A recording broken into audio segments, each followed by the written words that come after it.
You know, some people say, well, David Eby is going to oppose a pipeline from Alberta to the Pacific. And my answer to that is, who cares? He has no power to block an interprovincial pipeline. It is a federal responsibility. So Mark Carney will try to use David Eby as an excuse for not allowing a pipeline to go ahead. That is not an excuse. The Constitution is very clear on this point. The federal government has the power to go ahead even if the provincial government does not agree. And I'm going to be very clear. Mark Carney still hasn't stated his position on a pipeline to the Pacific. He still doesn't know what he thinks on the subject 8 months after taking the job. As Prime Minister, I would use my federal legal authority to rapidly permit a pipeline from Hardisty, Alberta to Prince Rupert or Kitimat so that we can move 1 million barrels of Western Canadian oil to 2.5 billion energy-hungry customers in Asia. Hi, it's John and welcome to the channel. It is 4:52 in the afternoon, Thursday, November the 13th. I hope you're having a great Thursday afternoon. I've got my big blue mug of coffee with me right now. And as people were focusing on what Prime Minister Mark Carney had to say regarding his new major projects list, I thought it would be more interesting because I knew what was going to happen. And I know what the outcome of any negotiations Alberta is having with the federal government and Mark Carney regarding a pipeline to the West Coast. I know the outcome of that already. I thought it'd be more interesting to listen to what Pierre Poilievre had to say today. He was in Kelowna and he had a speech and kind of a sit-down Q&A regarding the affordability here in Canada. And he touched on a lot of issues, including the one you saw right off the top of this. And he talks about Mark Carney and his major projects office in this speech today. So other things he touched on included housing, carbon taxes, temporary foreign workers, youth unemployment, crime, tariffs, the lack of a deal with the United States when it came to tariffs as well. It was a great speech. And obviously Poilievre is out there right now and he is campaigning right now as if there were a vote of non-confidence in the budget. He also talks about that and what the Conservatives are going to do regarding deficits and the upcoming budget. So what I've done here is I have trimmed this hour-long video down to about 28 minutes, just the most important parts here, because I think it's important for you to hear what Pierre Poilievre has to say, and I thought it would make it easier for you to actually see it if it wasn't quite as long. So I hope you enjoy this. We'll have parts of his speech, and then we'll get to the Q&A at the end. Well, we want every child that comes into the world in this beautiful country of ours, or every newcomer who arrives on our shores, to have the same beautiful promise that I enjoyed as a kid growing up in this country. But unfortunately, after 10 long Liberal years, that promise, that deal, like everything else, is broken. Housing costs have literally doubled under Liberal policies, depriving an entire generation of the chance of owning homes, with British Columbia having some of the most expensive real estate anywhere in the world. Vancouver now is the most expensive housing market in North America. We have housing costs, in fact, have risen 30% faster than incomes, the biggest gap of any G7 country. Now, roughly 80% of our young people who don't yet have homes believe they never will. The price of food is rising. Of course, it's risen 40% faster in Canada under the Liberals than it did in the United States in the exact same period of time. Liberal taxes on our farmers, our food processors, and our truckers is driving those costs higher still. And, of course, a lot of this is the result of Liberals doubling our national debt. It seems like that is a future problem, a tomorrow problem, and not a today problem. But, of course, when governments run deficits, they print money. Printing money drives up inflation, and that increases the cost of everything. So it is no coincidence that as Liberals doubled the national debt, they also doubled the cost of housing and doubled lineups at our food banks. We have these horrific encampments of homeless people and people addicted to drugs that are now taking over communities that were once tranquil and scenic, risking lives and increasing crime. And of course, our economy is the weakest in the G7. After Mark Carney promised it would be the fastest growing, it is the fastest shrinking. $500 billion of net investment has fled from Canada since the Liberals took office only 10 years ago. That's Canadian money creating American jobs, investing in American industry, and creating American wealth. And so we were hoping that after these 10 years, the Liberals might have learned something, that they would introduce, finally, an affordable budget for an affordable future.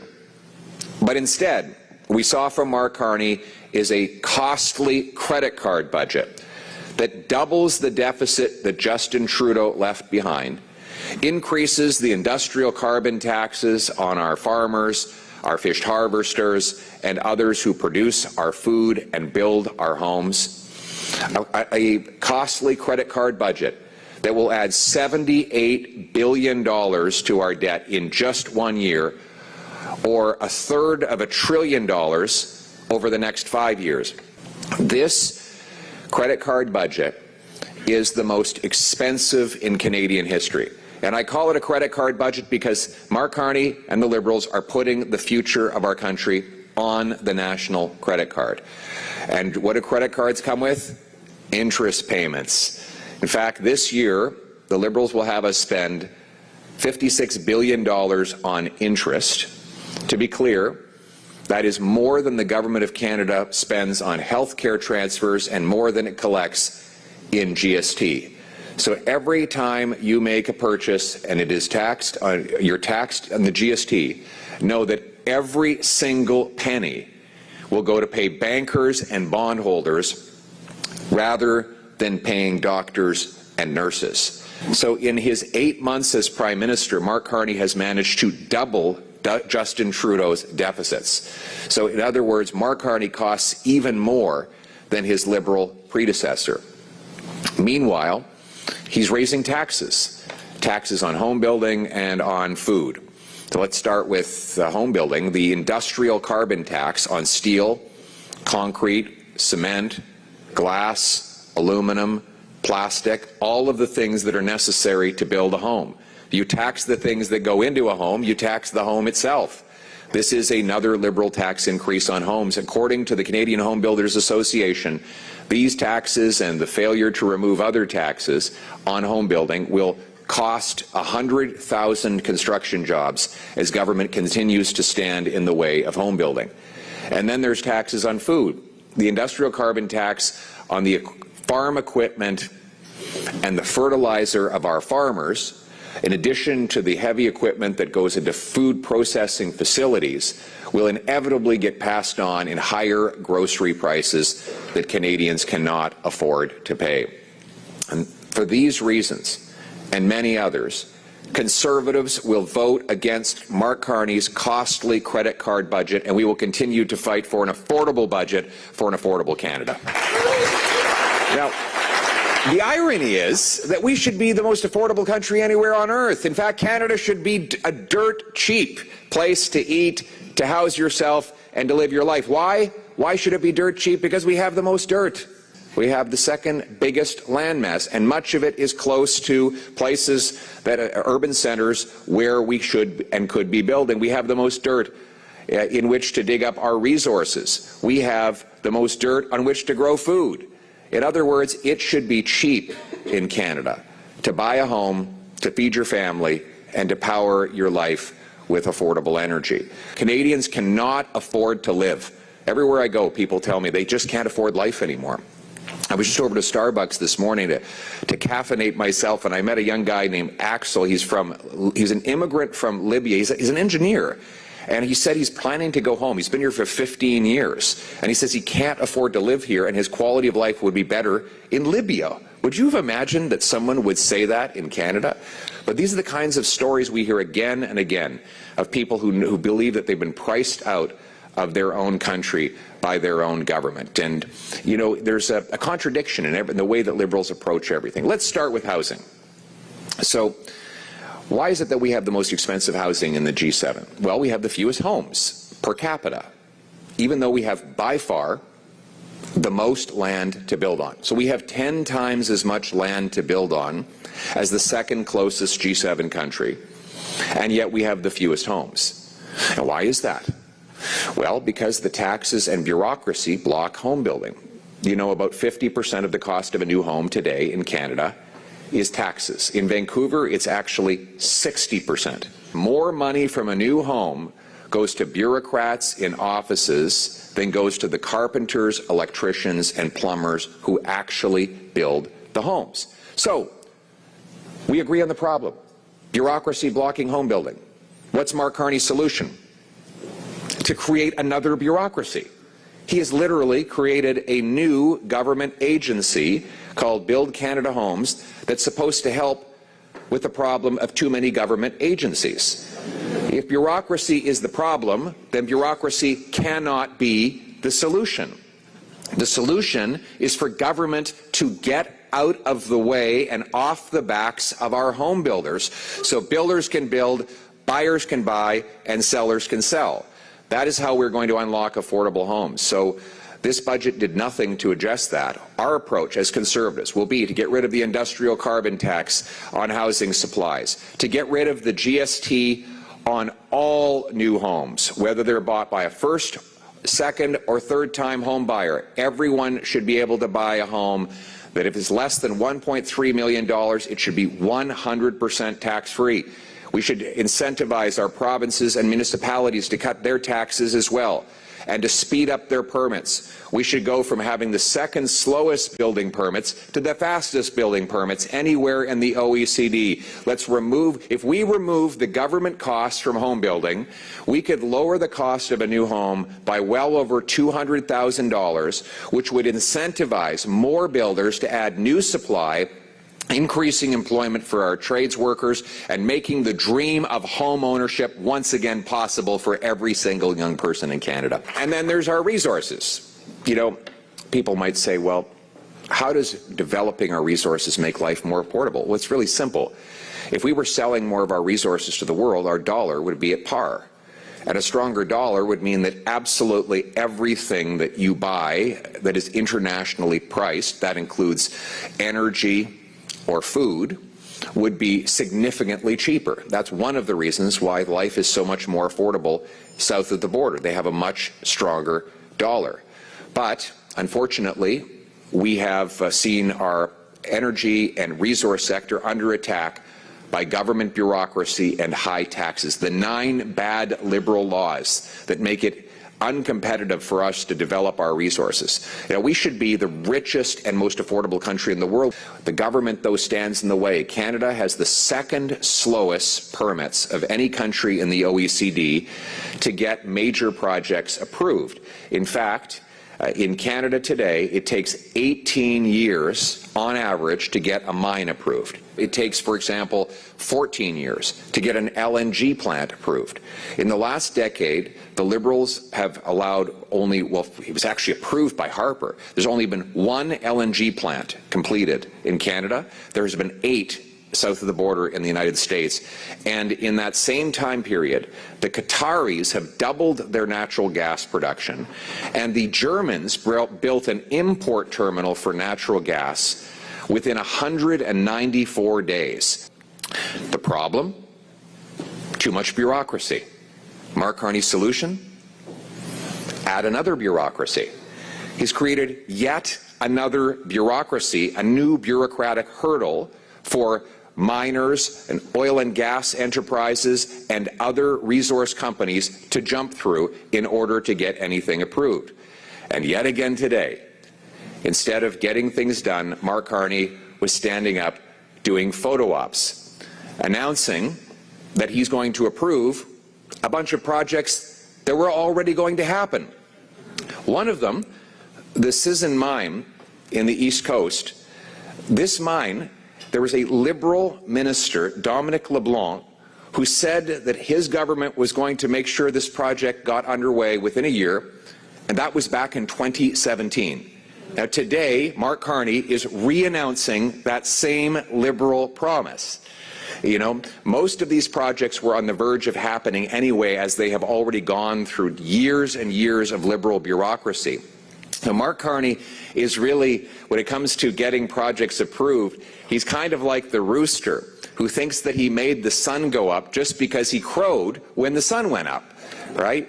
he's not actually getting anything done. He's just showing up to take credit for things that were going to happen anyway. What we actually need the government to do is something very simple. Get out of the way. Get out of the way, remove the 9 liberal laws that impose high taxes and bureaucratic delays. Get out of the way, repeal C-69, the No New Pipelines law, C-48, the ban on offshore oil shipping, the industrial carbon tax, the energy cap. Remove all of these obstacles so that our builders can build, our investors can invest, our workers can work, and Canada can take back control of its resource future. That's what the government needs to do. They call spending investment. So they do this trick in order to justify piling on all of this debt. So the Liberals began this promise a decade ago, and what has been the investment result? Well, since they took office, investment in Canada per worker has dropped by 11%, the worst in the G7, the worst in Canadian history. So deficits have not translated into investment. It's kind of like you used to have those alchemists. You remember them? They said that they could turn lead into gold. Well, the modern alchemists, Liberals, tell you that they can turn deficits into investment. And it hasn't happened, as by Mr. Carney's own admission in his budget documents. $500 billion of net investment has left Canada since the Liberals took office, promising that their borrowing would produce that investment. Our workers get half of the investment of their American competitor and a third less of the average OECD country. This means that they don't get the tools and technology. Oh, I think that's the Liberals calling me right now. They're asking me to stop talking about their economic record. Who is it? Oh, you put it on silence? Okay, I could have taken the call. Next time. We need to unlock more investment in our country, but government is not going to do it. Right now, they tax and punish investment, and they create government bureaucracies to subsidize investment. It's like Ronald Reagan said, if a Liberal sees something that moves, they tax it. If it keeps moving, they regulate it. And when it stops moving, they subsidize it. Well, why not just get out of the way and let it happen? Right? So our approach as conservatives, you want to unlock investment, here's a secret on how to do it. Get rid of the capital gains tax for anyone who reinvests proceeds here in Canada. That would unlock a boom. Can you imagine that? A farmer sells his farm, but instead of buying the S&P 500 to retire on, he plows the money back into a small business that his kids might run. Or the $500 billion we've lost, imagine if we said to all those investors, bring that money home, invest it in Canada, there will be no tax. Imagine the hundreds of billions that would come pouring back into ventures in this country. And what if we added to that the fastest building permits anywhere in the OECD, so that that capital could get to work building stuff, inventing stuff, delivering stuff from day one. And then we should cut taxes on work so that energy that we put into our effort, we actually get rewarded. And then we got to get rid of the industrial carbon tax to lower costs of energy, because energy is the lifeblood of an economy, and low-cost energy is the solution to defeating all poverty. And then what if we got rid of all taxes on home building? Could you imagine all the tariff-proof jobs that we would have in this country, how much more self-reliant and strong we could be as a nation? And what if finally, in addition to making this the best and most open place to do business, a big, open, free enterprise economy, what if we also made our streets safe again? By repealing the catch-and-release liberal laws and locking up the criminals. And then what if at the same time as that we secured our borders to keep out the drugs, guns, and human trafficking? And what if instead of giving out free drugs and giving soft treatment to the drug dealers, we locked up the drug dealers and we gave treatment and recovery services so we could bring our loved ones home drug-free? Then we would have the safest and most affordable country anywhere on earth. We would be booming in this country. Our paychecks would be growing far faster than our cost of living. Mothers would walk down grocery aisles knowing that they could fill the shopping carts with the nutritious, delicious food that they want to buy, rather than worried that they have to turn back items because they can't afford to buy them. Our young people would be able to start families, buy homes, build businesses, and unlock their full potential here in our country. Our seniors would feel a sense of ease as they sit back in their chair knowing that they have an affordable life, and that not only for themselves, but that their grandchildren will have a promising future in this country. That is the hopeful, optimistic vision that we as Conservatives are fighting for on Parliament Hill. And this can be the richest, most affordable country anywhere on earth, where the Canadian promise is once again restored, that anyone from anywhere can achieve anything, that hard work gets you a great life in a safe neighborhood under our proud flag, a nation not of bureaucrats and busybodies, tax collectors and toll masters, of gatekeepers and grandees, but instead a nation of entrepreneurs and explorers, of artists and adventurers, of workers and warriors, of patriots and pioneers. That's the country we know. That's the country we love. Now let's make it happen. God bless Canada. Thank you. Thank you.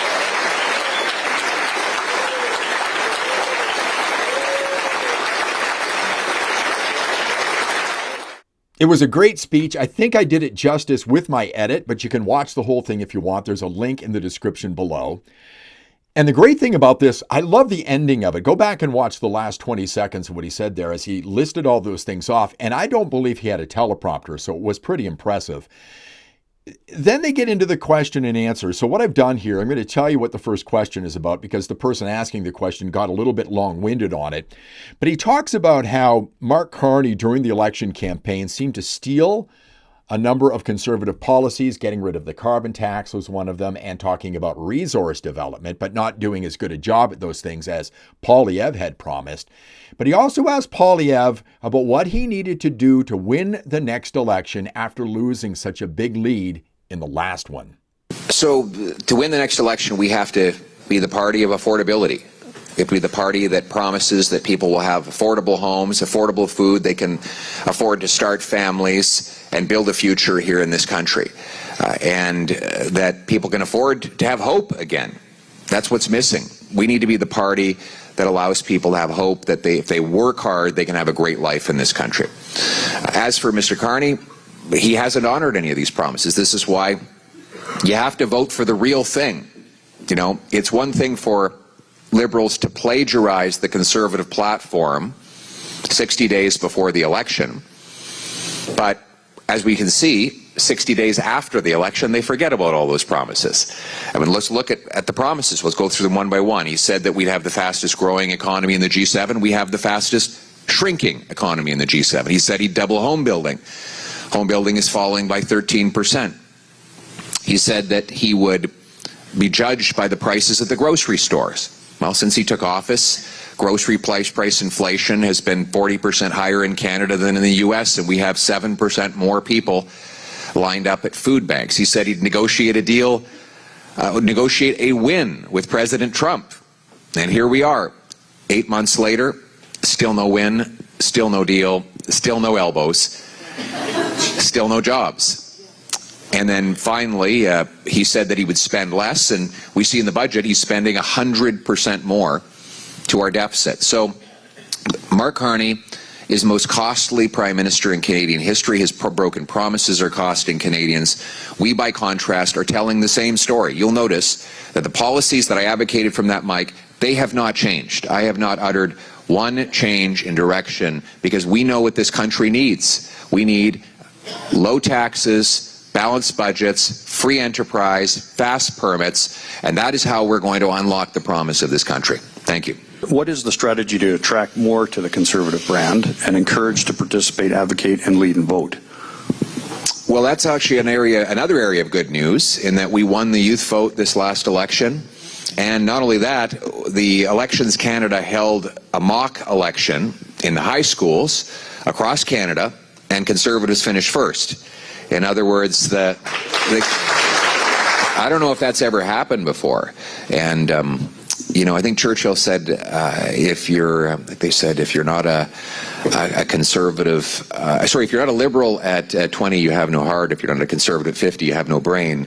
I've never believed that to be true, but I was thrilled to see that the next tranche of eligible voters, many of whom will have gone from being too young to vote to old enough by the time the next election happens, could put Conservatives by a long shot as their preference. So our message for the youth, and I believe the reason why we will have a youth-led victory in the next election, is homes, jobs, and hope. Homes, jobs, and hope. And that's what's going to bring it home for us. So we have a lot of octogenarians in the room today, like old Dennis O'Rourke in the back corner there, and his gang here today, many who swung to the Liberals in their last minute of the election. What is your message to them to gain their support? And I would encourage every retired person who has grandkids to ask them how they're doing.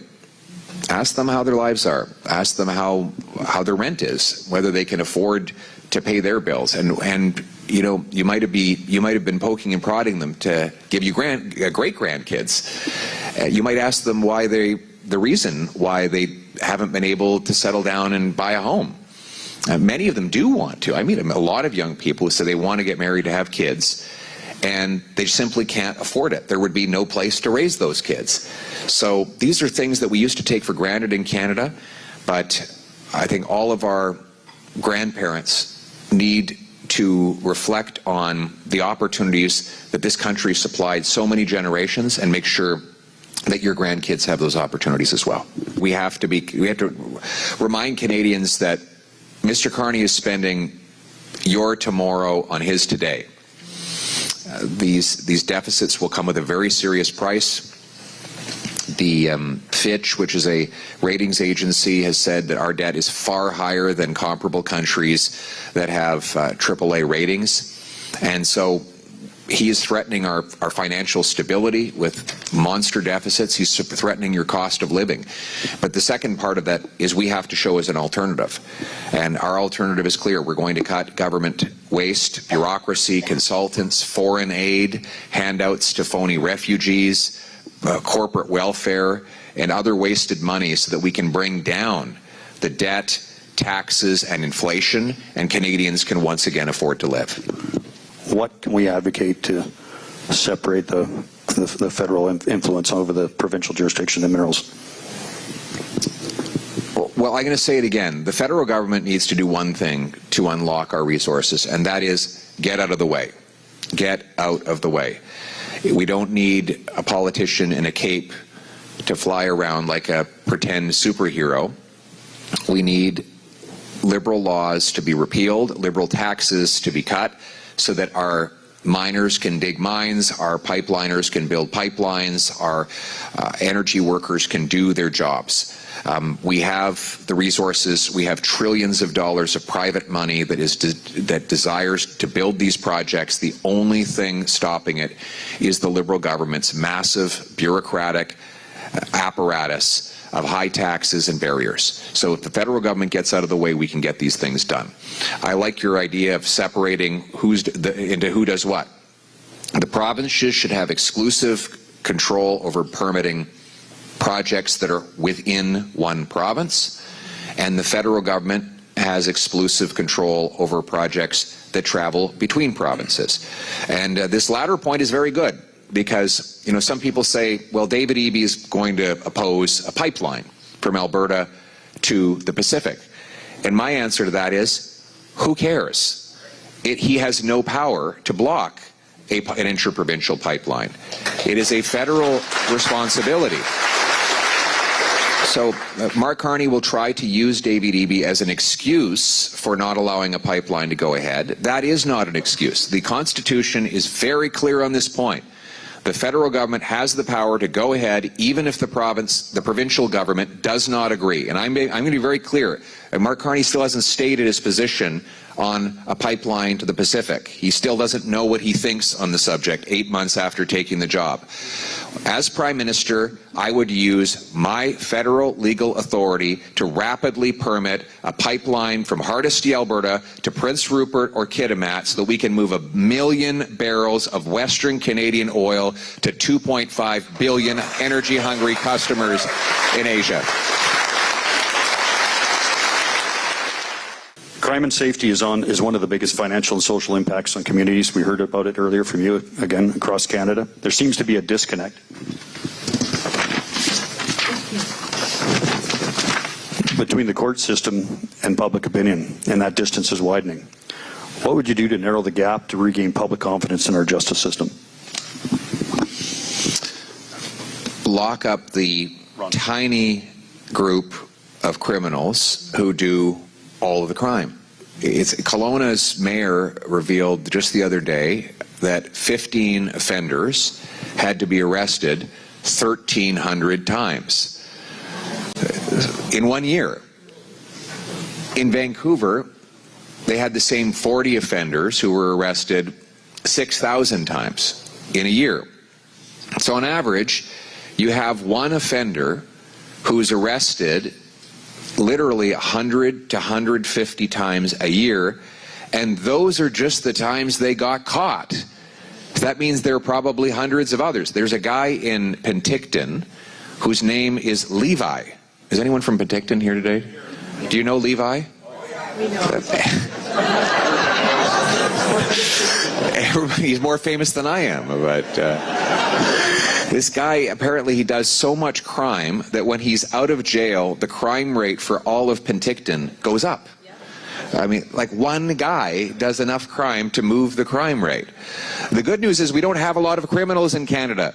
The bad news is they're very, very prolific. They do a phenomenal amount of crime. So imagine if you just locked those guys up and you left them behind bars. That's why I propose a 3 strikes you're out law. 3 serious convictions and you're no longer ever again eligible for bail, parole, probation, or house arrest. It's jail, not bail. What are your thoughts and suggested path forward with the Cowichan decision and resetting the relations with First Nations in BC and Canada, legislative solutions over the courts? Well, the federal government has to make a clear and decisive argument in the courts in favor of fee-simple property rights. If we do not have fee-simple property rights, our entire economy is going to collapse. So this ruling cannot stand, period.